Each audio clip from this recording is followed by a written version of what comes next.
कि आज बच्चों के हक में फैसला हुआ है और इसी तरह के फैसला की उम्मीद अब हम लोग बिहार के परीक्षाओं के संदर्भ में भी कर रहे हैं, क्योंकि बार बार आग लग जाए, आग लगने के बाद सरकार चेते, तो इसको सरकार की जीत हम नहीं मानेंगे। यह जीत 100% बच्चों की जीत है। ये आक्रोश एक दिन का आक्रोश नहीं था और किसी यूट्यूबरों के द्वारा भड़काया गया आक्रोश नहीं था।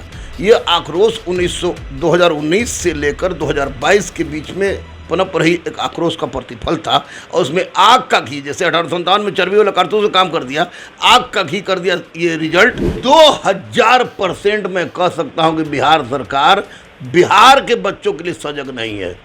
अगर सजग रहती तो बीपीएससी में 108 कटअप जाता है, क्वेश्चन के हिसाब से नहीं, या ऐसा नहीं कि बच्चों ने कोई रामबाण अमृत पिला दिया हो। आप औरंगाबाद में क्वेश्चन आउट हुआ था, मैं दावे के साथ कह सकता हूं। 8 साल से इंटर स्तरीय का परिणाम घोषित नहीं हुआ है। वनपाल, वनरक्षी, सिपाही, फायरमैन का क्वेश्चन परीक्षा के शुरू होने से पहले वायरल होता है और whether the question arise about the सजगता ऑफ बिहार सरकार और नॉट। 100% बिहार सरकार या तो जानबूझकर आंख मूंदी हुई है या इस पर किसी तरह का हस्तक्षेप नहीं करना चाह रही है। बीपीएससी का अध्यक्ष कौन होता है जो ये बात बोल दे कि रहमनवा गाली बकता है हमको? कौन ऐसा गाली हमने उनको दिया? छात्रों के साथ आप गलत कर रहे हैं हुजूर, माननीय नीतीश जी, आप गलत कर रहे हैं। क्वेश्चन आउट हो रहा है, दलाल पकड़ा रहे हैं, सेटर पकड़ा रहे हैं। ऑनलाइन एग्जाम की बात होती है, ऑनलाइन वाले सेटर भी पकड़ा रहे हैं। नमस्कार, आप देख रहे हैं द इंडिया टॉप। मैं हूं आदेशपुरी। आरआरबी, एनटीपीसी और ग्रुप डी को लेकर आपको बताएं कि जनवरी में जब से रिजल्ट एनटीपीसी घोषित किया गया तब से ही छात्र आक्रोशित हो गए और 24-25 जनवरी को बिहार और उत्तर प्रदेश के विभिन्न रेलवे स्टेशनों पर छात्रों के द्वारा काफ़ी तोड़फोड़ की गई और अपने आक्रोश को व्यक्त किया गया। बता दें आपको कि इन्हीं आक्रोश को देखते हुए रेलवे मंत्रालय के द्वारा एक जांच समिति का गठन किया गया और उसने अपनी रिपोर्ट सौंप दी है और रिपोर्ट जो है वो छात्रों के मांगों के अनुकूल आया हुआ है। आपको बता दें कि गुरु रहमान हैं, लगातार इस मुद्दे में को लेकर छात्रों के तरफ से लड़ते रहे। जब से रिजल्ट आया तब से इन्हीं से हम बात करेंगे कि कितना आशा था कि ये हो जाएगा, क्योंकि सर बात तो था सर केंद्रीय लेवल का और हम लोग बिहार में ही आवाज़ उठाते हैं लेकिन कोई कार्रवाई नहीं हो पाती है। कितना आपको विश्वास था कि सर ये बात मांगे जो है मान ली जाएंगी? देखिए आदेश, सबसे पहले तो बहुत lot of thanks to you, क्योंकि इस तरह के मुद्दा को आप उठाते हैं और आपने ग्राउंड पर भी इसको कवर किया था। तो एक बात मैं स्पष्ट रूप से आपको बता दूं कि ये आक्रोश एक दिन का आक्रोश नहीं था और किसी यूट्यूबरों के द्वारा भड़काया गया आक्रोश नहीं था। ये आक्रोश 2019 से लेकर 2022 के बीच में पनप रही एक आक्रोश का प्रतिफल था और उसमें आग का घी, जैसे 1857 में चर्बी वाला कारतूस से काम कर दिया, आग का घी कर दिया। ये रिजल्ट 3,84,000 रिजल्ट दिया, 7 लाख देना चाहिए था और ग्रुप डी में CBT 2 कर दिया। तो यह आक्रोश इतना व्यापक था कि भले ही इसमें कुछ असामाजिक तत्वों ने मिलकर रेलवे स्टेशन में आग लगा दिया, रेल में आग लगा दिया, जो कि किसी भी दृष्टिकोण से उचित नहीं था, ये गलत था, लेकिन ये आक्रोश धीरे धीरे पूरे बिहार से बढ़ते हुए उत्तर प्रदेश और अन्य पूरे भारत में फैलने जा रही थी। तो इतना तो तय था कि सरकार युवा की है, जैसा कि सरकार कहती कि ये मैं युवा की सरकार है, तो युवा के साथ अहित होती तो निश्चित रूप से इस आंदोलन में भले 50,000 आदमी पर आप FIR काहे नहीं कर दीजिए, दबाव पाने की अवस्था में सरकार नहीं रहती। इसलिए मुझे विश्वास था। दूसरी सबसे बड़ी बात कि बिहार के दो लोग, एक माननीय सुशील मोदी, फिर ललन सिंह जी ने भी इसकी आवाज़ उठाई थी। यह दूसरी बात है कि उन लोगों ने जो आवाज़ उठाया था कि जो FIR हुआ है वो FIR वापस से लिया जाएगा, तो ये नेताओं के बस की बात नहीं होती कि FIR वापस नहीं, FIR लेने का एक क्रमिक मुद्दा दूसरा है। तो मैं जान रहा था कि ये दोनों नेता कहीं भाग नहीं सकते हैं और सबसे बड़ी बात थी कि छात्र ही एक पूरी तरह से विरोधी हो गया था। तो मुझे लग रहा था कि निश्चित रूप से यह बच्चों के हित में जाएगा।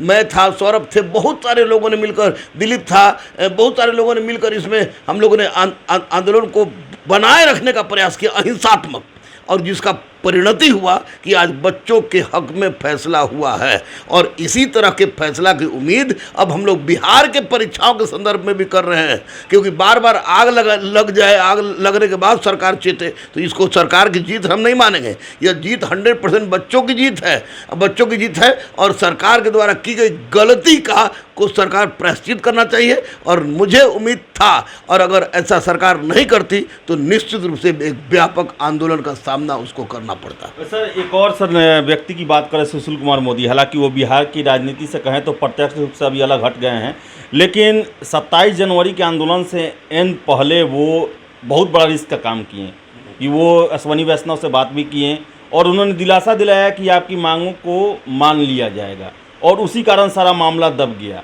कितना बड़ा जीत बताते हैं, कितना उनके आप बिहार के छात्रों के लिए, देश के छात्रों के लिए किए गए कार्यों को लेकर क्या कहते हैं? देखिए आदेश, मैं 24 साल से पढ़ा रहा हूँ।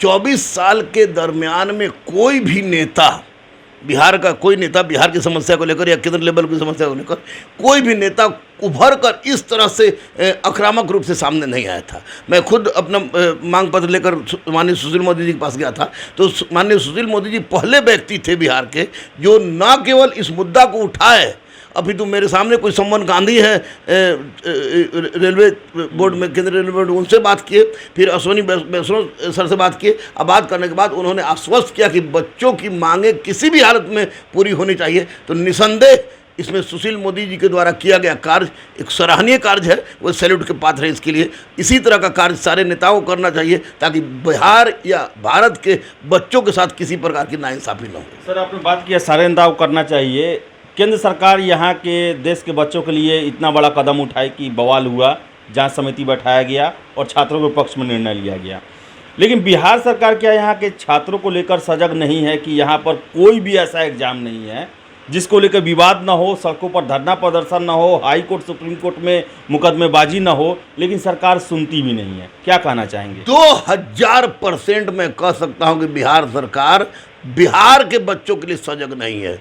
अगर सजग रहती तो बीपीएससी में 108 कटअप जाता है, क्वेश्चन के हिसाब से नहीं, या ऐसा नहीं कि बच्चों ने कोई रामबाण अमृत पिला दिया हो। आप औरंगाबाद में क्वेश्चन आउट हुआ था, मैं दावे के साथ कह सकता हूँ।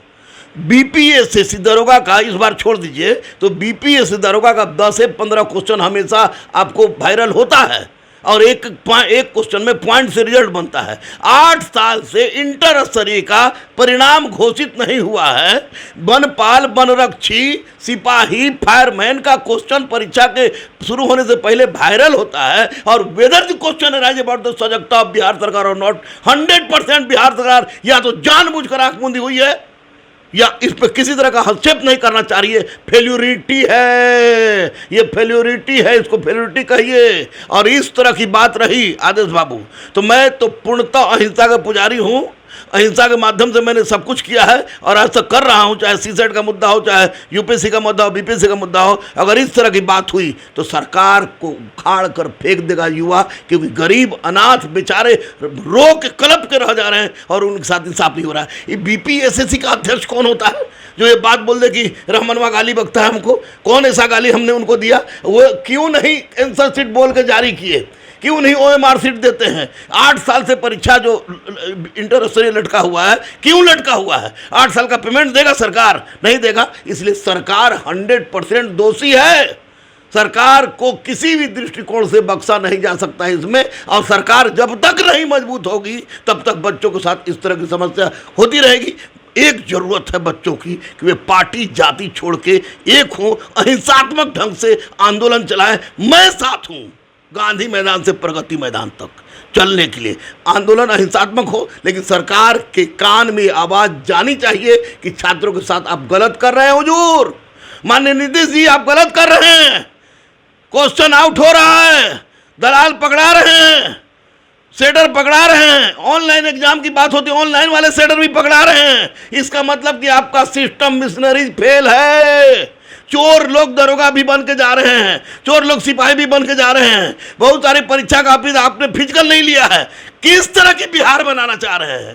कैसा भारत बनाना चाह रहे हैं? कैसा सुशासन की बात कर रहे हैं? आप गलत हैं, गलत है, फांसी पर लटका दीजिए, मुझे कोई दिक्कत नहीं, लेकिन छात्रों के साथ जो अहित हो रहा है वो बहुत बड़ी बात है। पेट की आग गरीब समझ सकता है, अब अंबानी और अडानी नहीं। और माननीय नीतीश जी की क्यों नहीं खोल रहे हैं अपना आँख? खोलें और देखें क्या हो रहा है छात्रों के साथ। निश्चित रूप से सरकार दोषी है, सरकार को जागना चाहिए, जागना होगा, जागना होगा, नहीं तो आमरण सरकार के हम जान दे देंगे। इतना हम बोल दे रहे हैं, आमरण सरकार के हम जान दे देंगे अगर इस तरह प्रक्रिया चल रही है तो। इस बार दरोगा का जो परीक्षा हुआ इसमें क्वेश्चन आउट नहीं हुआ, एक्साइज सिपाही का हुआ इसमें क्वेश्चन आउट नहीं हुआ, लेकिन इसके पहले हर बार में 10 को 15 को 10 को 15 को 10 को 15 को, अरे 10-15 को बहुत ना होता है भाई। सिपाही का एक दिन पहले, वनपाल का एक दिन पहले, वनरक्षी का एक दिन पहले, अरे तेरी के, ये गुड्डा गुड्डी का खेल है। गरीब बच्चा को आप बर्बाद करना चाह रहे हैं, बिल्कुल गलत है। इसमें निश्चित रूप से सरकार दोषी है, सरकार को किसी भी तरह से महिमा मंडित करने की आवश्यकता नहीं है। माननीय सुशील मोदी को मैं इसलिए महिमा मंडित कर रहा हूँ क्योंकि सुशील मोदी ने रेलवे के बच्चों के लिए आवाज़ उठाई और वो बात पूरी हुई। सौरभ थे, हम थे, बहुत सारे छात्र थे जो लड़े, इसके लिए लड़े, जिन पर केस हुआ वो भागे, लेकिन उसके लिए भी हम लोग अगर आवाज़ उठाया और आज ये मामला अगर सामने आया है तो निश्चित रूप से ये बहुत बड़ी जीत है। सुशील मोदी जी की भी जीत है, बच्चों की भी जीत है, सौरभ की जीत है, हमारी भी जीत है, और लेकिन साथ साथ बिहार में जो हो रहा है वो बहुत गलत हो रहा है। ठीक है, तो ये रहमान सर थे और इन्होंने साफ कहा है कि केंद्र सरकार पर जैसा कदम उठाई छात्रों के हित में ध्यान में रखते हुए, वैसे बिहार सरकार को भी कदम उठाना चाहिए। और इन्होंने कहा कि सुशील मोदी ने एक बीड़ा उठाया देश के छात्रों को लेकर कि रेलवे में जो उनकी परेशानी है उनको ख़त्म किया जाएगा, और वैसा हुआ भी। और हम आशा करेंगे सुशील मोदी बिहार में भी जो परीक्षाएं हैं जिस पर काफ़ी आरोप लगते हैं, लेट लतीफ़ी होता है, मुकदमेबाजी होता है, छात्र परेशान रहते हैं, उसको लेकर भी भविष्य में आवाज़ उठाएंगे ताकि इन सभी समस्याओं से छात्रों को दो चार नहीं होना पड़े, वो तैयारी करें, एग्ज़ाम दें, सिलेक्शन हो और जॉब ज्वाइन करें। तो फिलहाल इस वीडियो में इतना ही। वीडियो पसंद आया लाइक शेयर करें, हमारे चैनल द इंडिया टॉप को सब्सक्राइब जरूर कर लें। धन्यवाद।